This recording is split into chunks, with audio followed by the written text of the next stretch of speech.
out. And what this community advisory board can be is actually you all sharing the power even further, right? You still have the responsibility and of approval in your role as a committee member, but you're saying, actually, this is something that we can share. This is a conversation that we can expand, and that's really beautiful. And so it's really exciting to see you all prioritizing that this year. So who are the kinds of people, where are we kind of looking to source this community advisory board? And I'm just going to put up on the screen a little reminder of a phrase that might come into play in this conversation. So who?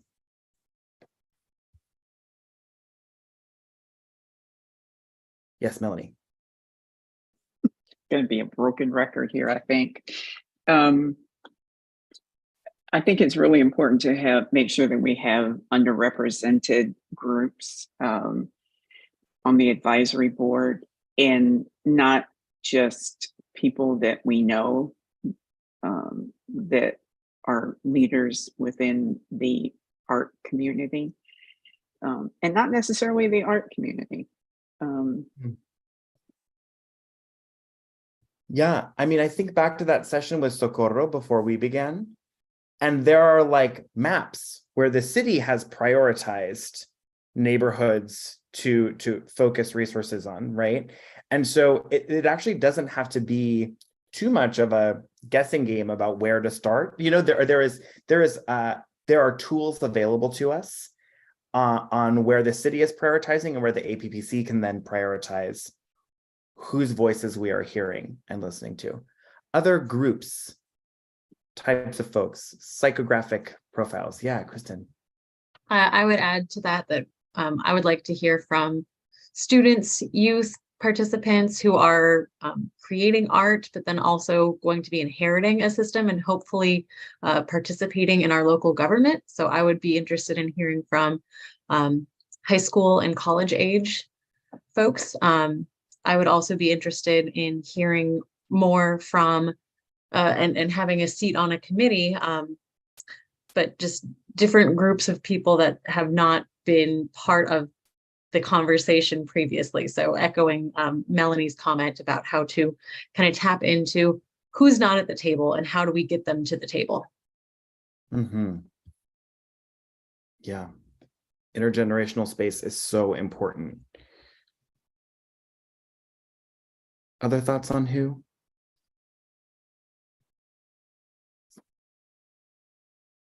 Great. I might just throw out thinking about a quick question of, is there clarity in this group on who makes the decision around who is on this committee? On this board? No. So then I'm going to phone a friend and say, Tara, do you have clarity there? No, I don't. I think it needs to be a discussion. I think we need to figure out exactly how to do it. There's no process necessarily that is predetermined for this. So that gives us the flexibility, I think, to explore what's going to work the best.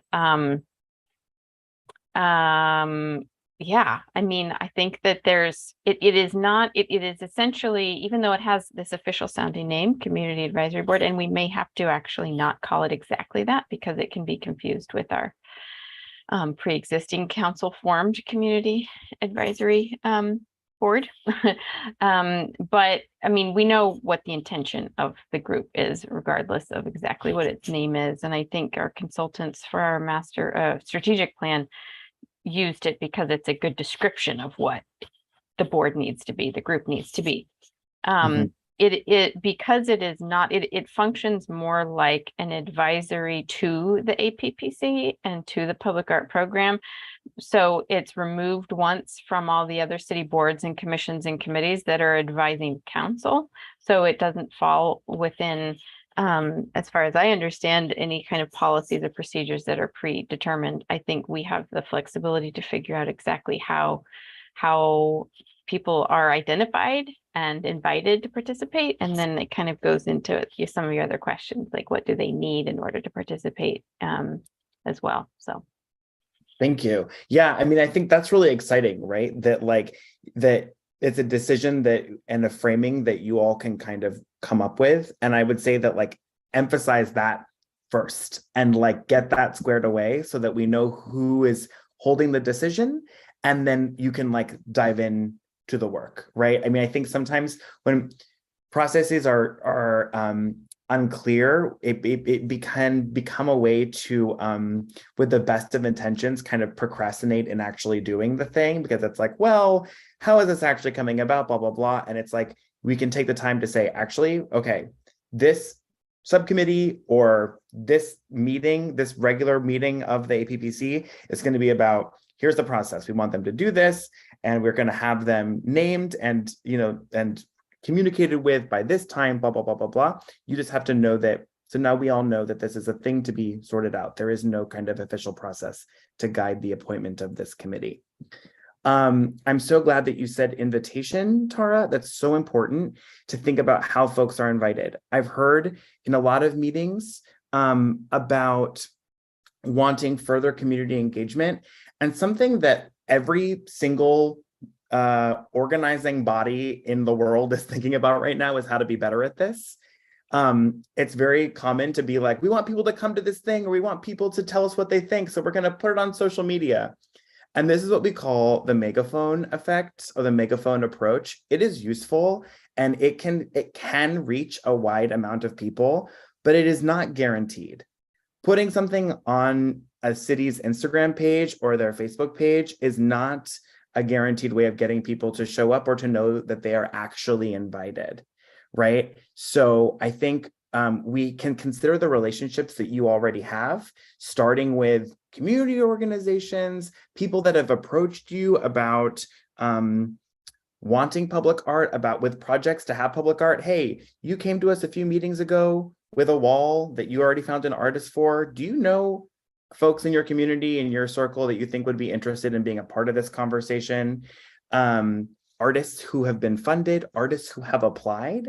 There was one artist that I was hearing in a meeting who had applied to a bunch of things, but it just hadn't quite worked out yet. That person is like begging to be civically engaged in this process. And so maybe if not that person, someone in that person's circle is a good place to start. And then thinking about what they need, which will take us over here. How are you hearing and gathering information about what this committee needs once you have a sense of who they are? Once you have a sense of what the APPC would like them to do, how they can be involved, how they consult, how do you invite them in, and then how do you give them space to state what they need? What are some things that they might need?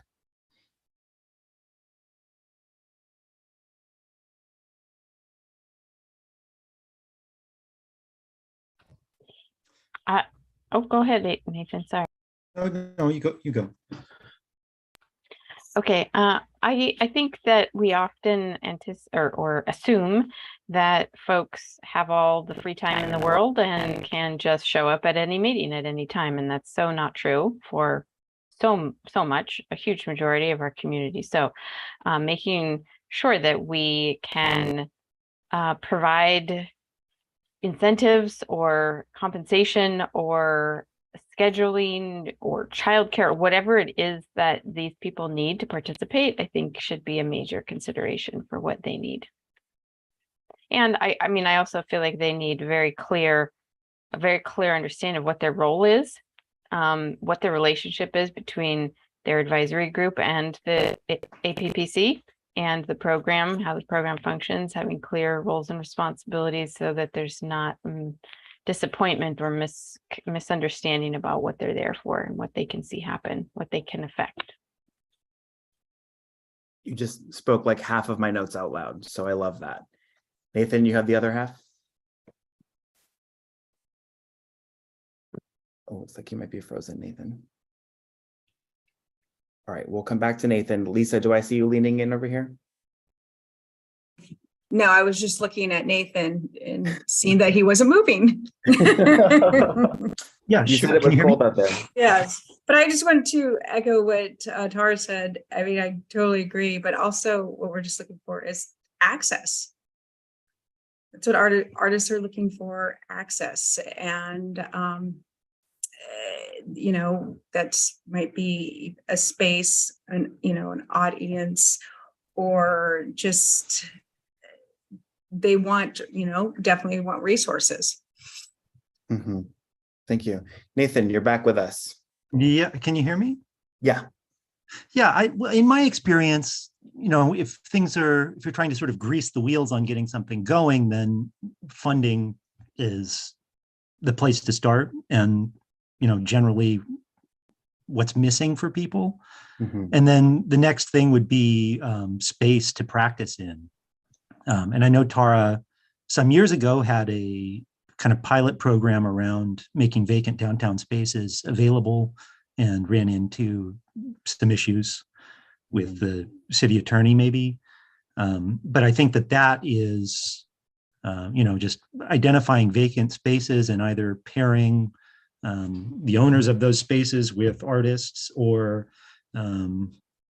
identifying municipally owned spaces that artists could use in the production of projects would be great.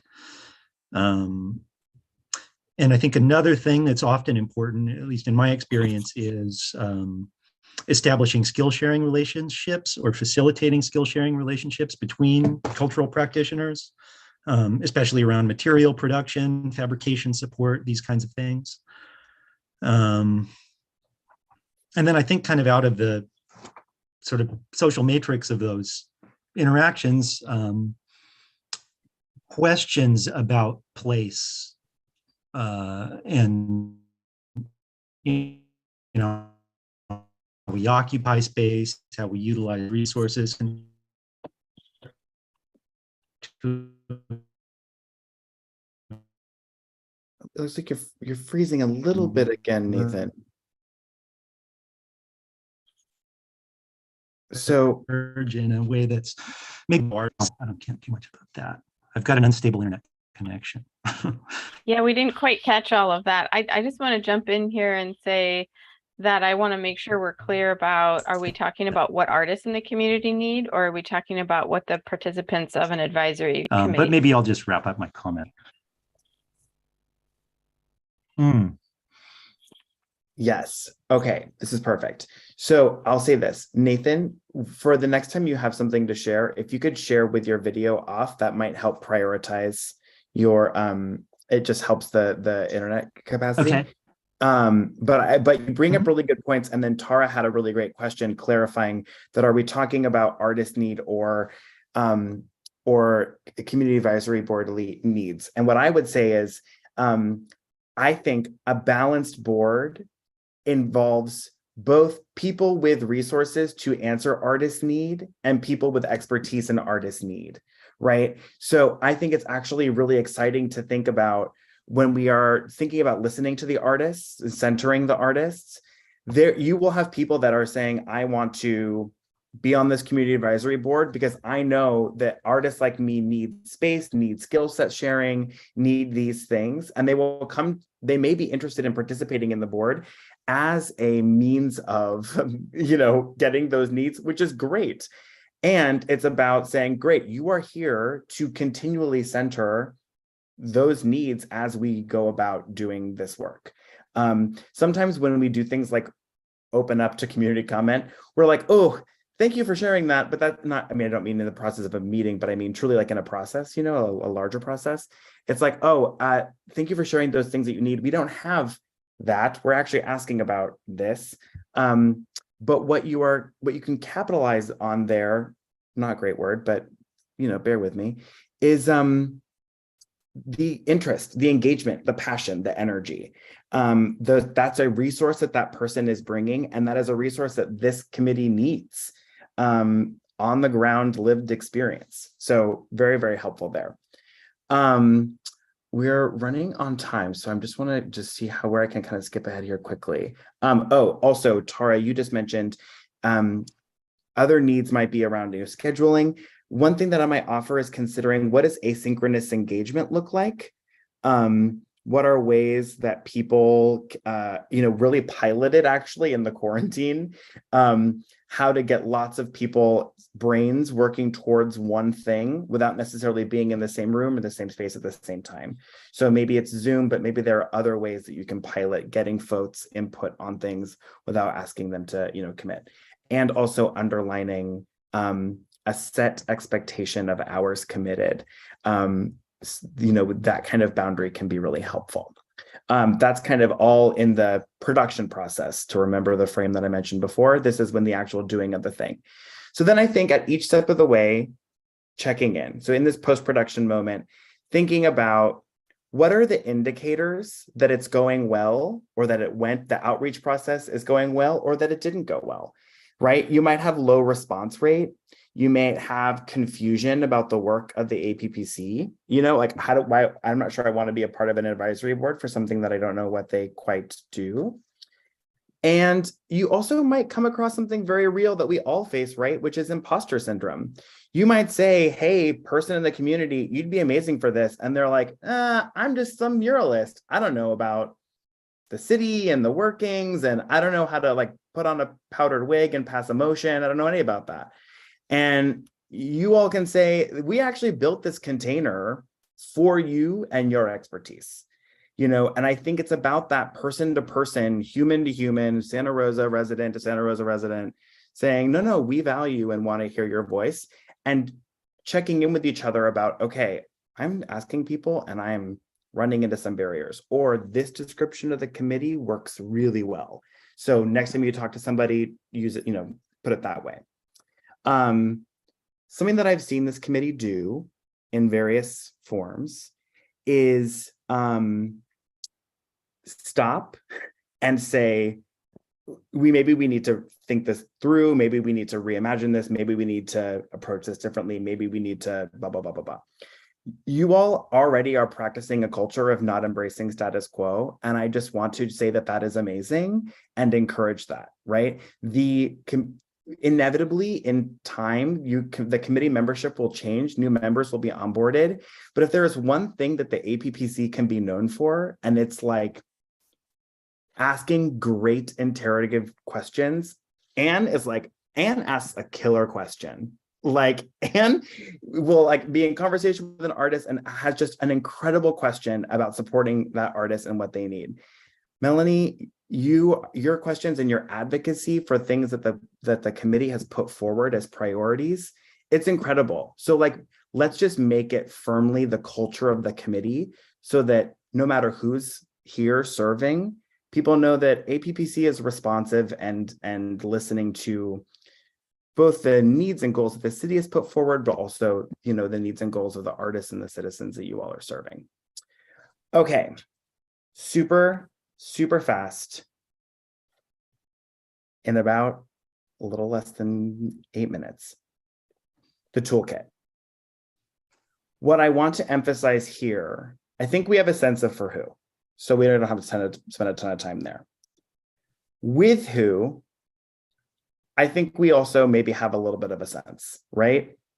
People who have applied, people who might have resources, people who might need resources.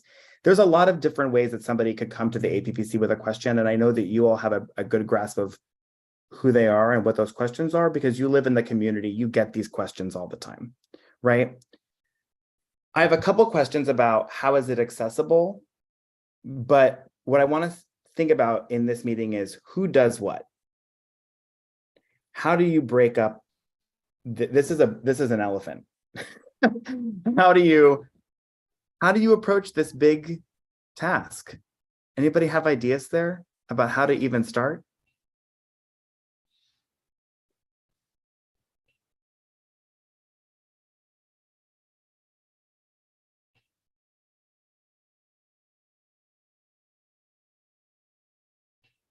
Well, one thing I feel like we could identify even in our smaller APPC group, who has kind of who's got a line on what kind of questions and what kind of info. Like who specializes in what are each of us good at? I don't even really think we've ever taken an assessment of our collective gifts and resources, even within our group. And it seems to me that if we were going to try to make ourselves accessible and be able to relay information that's going to help someone get another step up or get a little closer to their goals, we need to know who does Tara or us or whoever is connecting. Oh, you want to talk to so-and-so, or you should be. I just think, are we allowed to be outside of this group and talking to people without being listened into by the community? I mean, I assume we do, but I just don't feel like we've been launched out that way. I mean, some of us are artists, working artists. We actually have some skills. Some of us have really great administrative and possibly writing skills and just different things like that. I just think it would be great to know where we start. Does that Yeah, make that sense? kind of asset mapping is great. Melanie? I also think we can take best practices from other cities that are doing something like this. I mean, we can steal with pride, so that we don't, have to reinvent every single wheel. But, if there's something out there that another city is doing that we think is great, we should connect with them. I think that's allowable. And see how they're, if anybody else has toolkits. I guess that's what I'm trying to say. Yeah. I mean, you all should know that people are stealing from you, right? The last time I was with my family in Ventura County, I met the person who works for the city there who does the public art. And she was like, oh, Santa Rosa, they're like gold standard. Like they, and yet, there are things that you'd like to work on. So people are watching you, watch other people and see what you can learn. Other thoughts? Yeah, I Kristen. think something that would be helpful with the toolkit is to not only do an assessment of collective gifts, but also an assessment of what's working and what needs improvement, and to come at it from a lens of usability, by taking away kind of, I guess, the veil of your experience of working with the city for as long as any of us have, but to come at it with fresh eyes and say, maybe kind of have like a jargon dictionary or something to that effect of breaking down the legalese by saying what works and what doesn't, and what's confusing and what's kind of jargon. That brings up, Nico. I was just gonna, and I think it's what you were gonna do too. I just wanted to hop in and just connect it to these strategies and those muscles that we've been learning, right? And just naming what you said, Chair Kiefer, was about affinity bias. Right? How are we constantly evaluating where our bias comes in?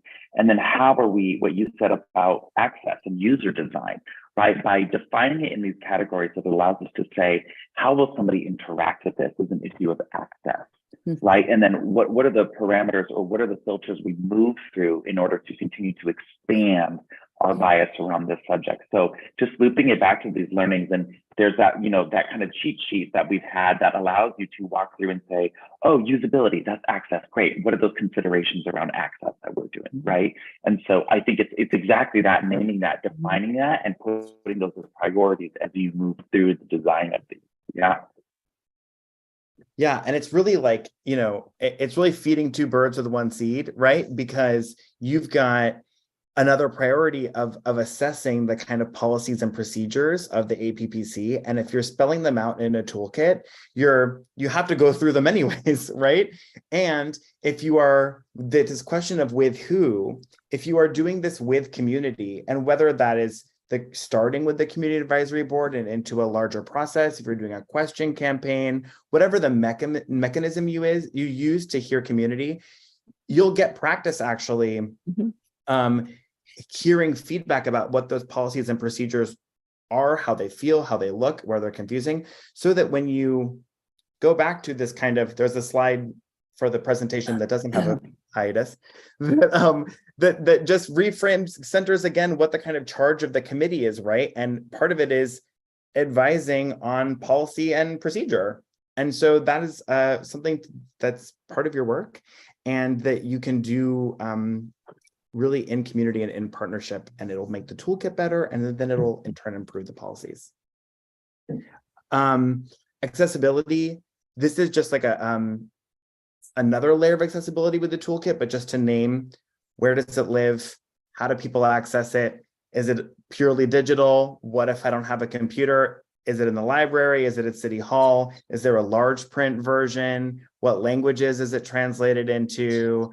And that gets tricky because there's this question of how does it stay relevant, which argues for it to be a living, breathing document.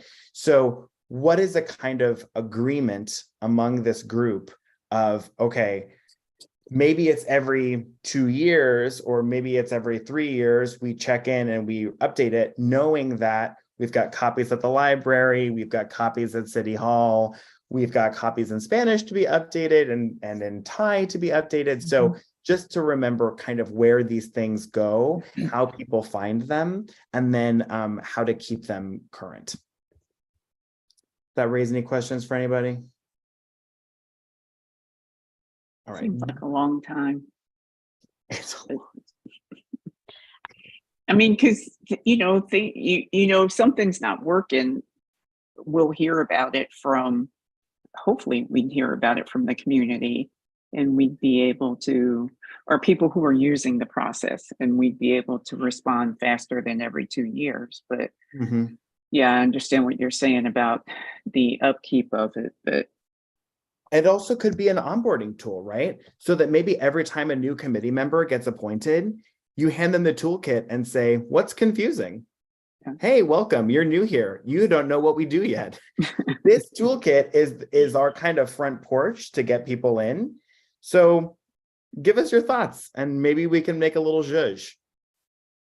And Sounds with good. the use of the word zhuzh, I'm going to pass it over to Nico because we're coming towards the end of our time.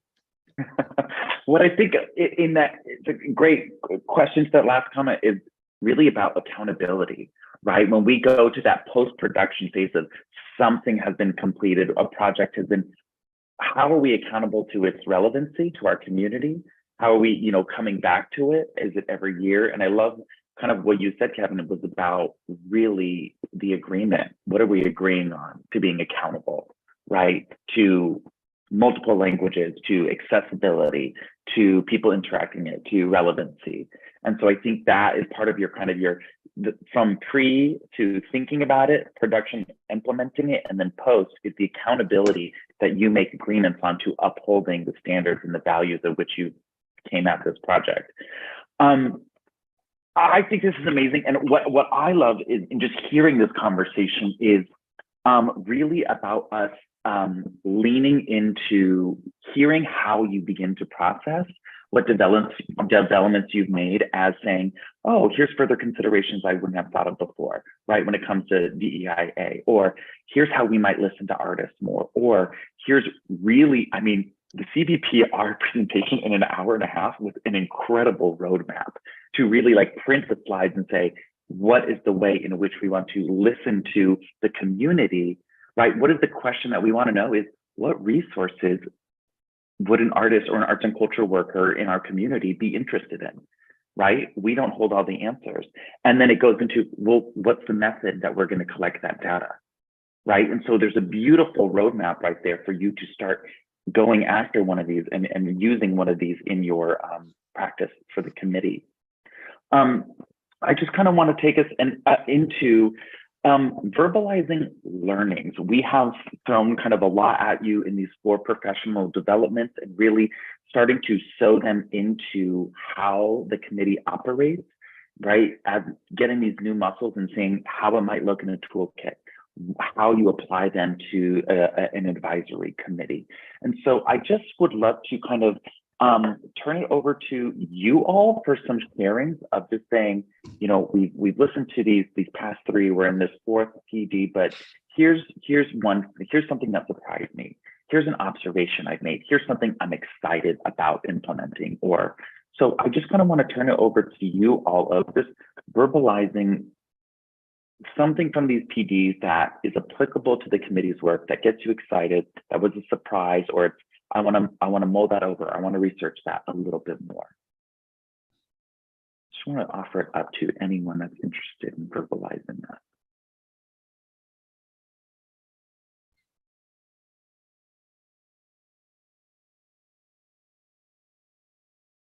Thoughts?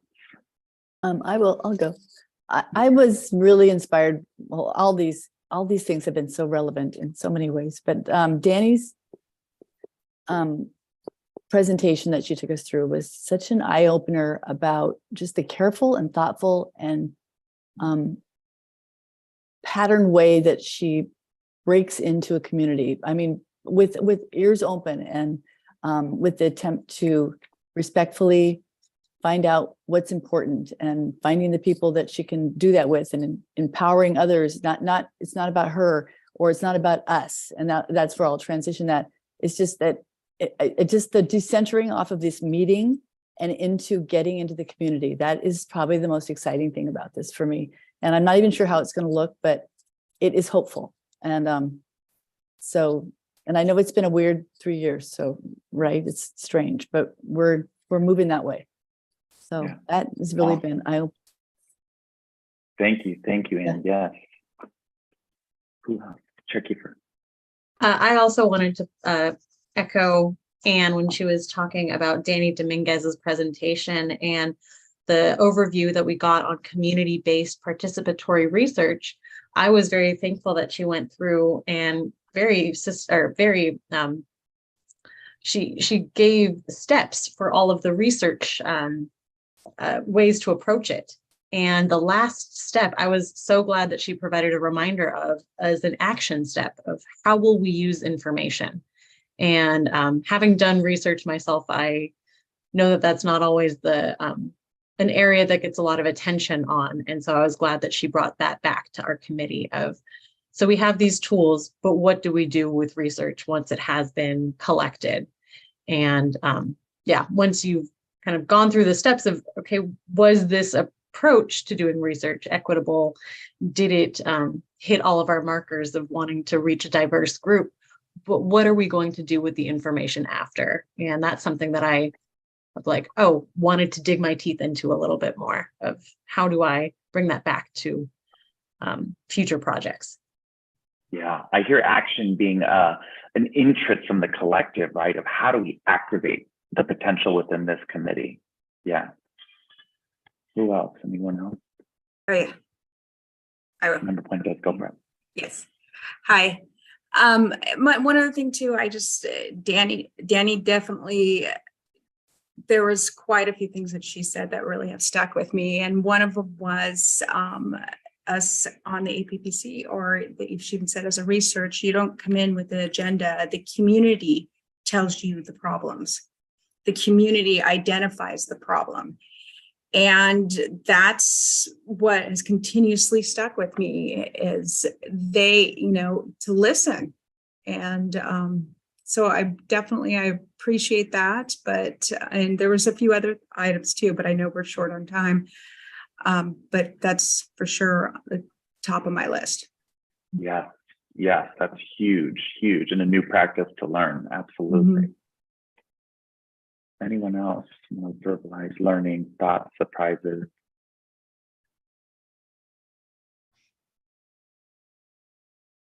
Great. We'll move on here to, in order for us to really kind of be good stewards and to kind of be the best collaborators, we're going to be sending out a survey at the end of this that just goes through a little bit of questions about our professional development. We highly encourage you to take it because it'll kind of rev us up for us to be better educators, to be better facilitators, but B, to see what else you're interested in learning, how else we can come alongside you and support you with professional development opportunities, mentorship, or really activating this work in community. So we'll be sending that out at the end of this workshop. And then also our work continues on. Kevin and I are meeting, I'll be meeting with the EDI task force moving forward. And then Kevin will be meeting with the engagement task force to start activating these new learnings and pillars and really guiding those processes of implementation. And then after that, the last one I really have is just a heartfelt thank you Thank you from the team at Kinsen Creative for hosting us in such a warm environment, for being thoughtful collaborators, and just showing up ready to learn and ready for action and engagement. So that's just from us at Kinsen Creative. We're so thankful to have spent time with you in the Zoom room. And I'll just say a special shout out for Kevin for organizing these CDs, having one-on-ones with you all, and really kind of guiding this educational process collectively. That's all we currently have right at 5:30, even with the recess. But we'll kind of, if you have any last questions, we'll be here, but just a heartfelt thank you from us. Yeah. Thank Thank you. you. Thank you, Nico. This has Thank been And you. great. Kevin, Both of thanks. you. It was Mhm. great. Yes. Done. All right, Tara, we'll pass it to you if we need anything Yeah. else. Thank you so much, both of you. I'm sure we'll talk to you soon, but thank you so much for your participation, your presence, and leadership throughout this process. It's been really great. Mhm. So I'll just turn it back over to you, Kristen, to close out the meeting. Thank you. Oh, we should call for public comment. I don't think there's anyone on the call, but please go ahead and do that before you close out. Thanks for the reminder, Tara. At this time, I'll take public comment. Do we have any messages? We have no messages, emails, or public comments, or members from the public raising their hand at this time. Great, thank you for that. And as we part for our evening tonight, thank you again for that great food for thought and recap of this great learning opportunity that we've had over these last 4 sessions with you and our one-on-ones. That has been very informative. I will be, moving towards adjournment.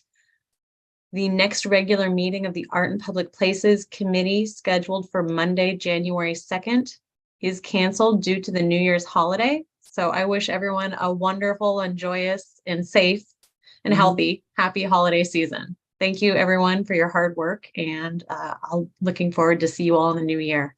Yes. Meeting adjourned.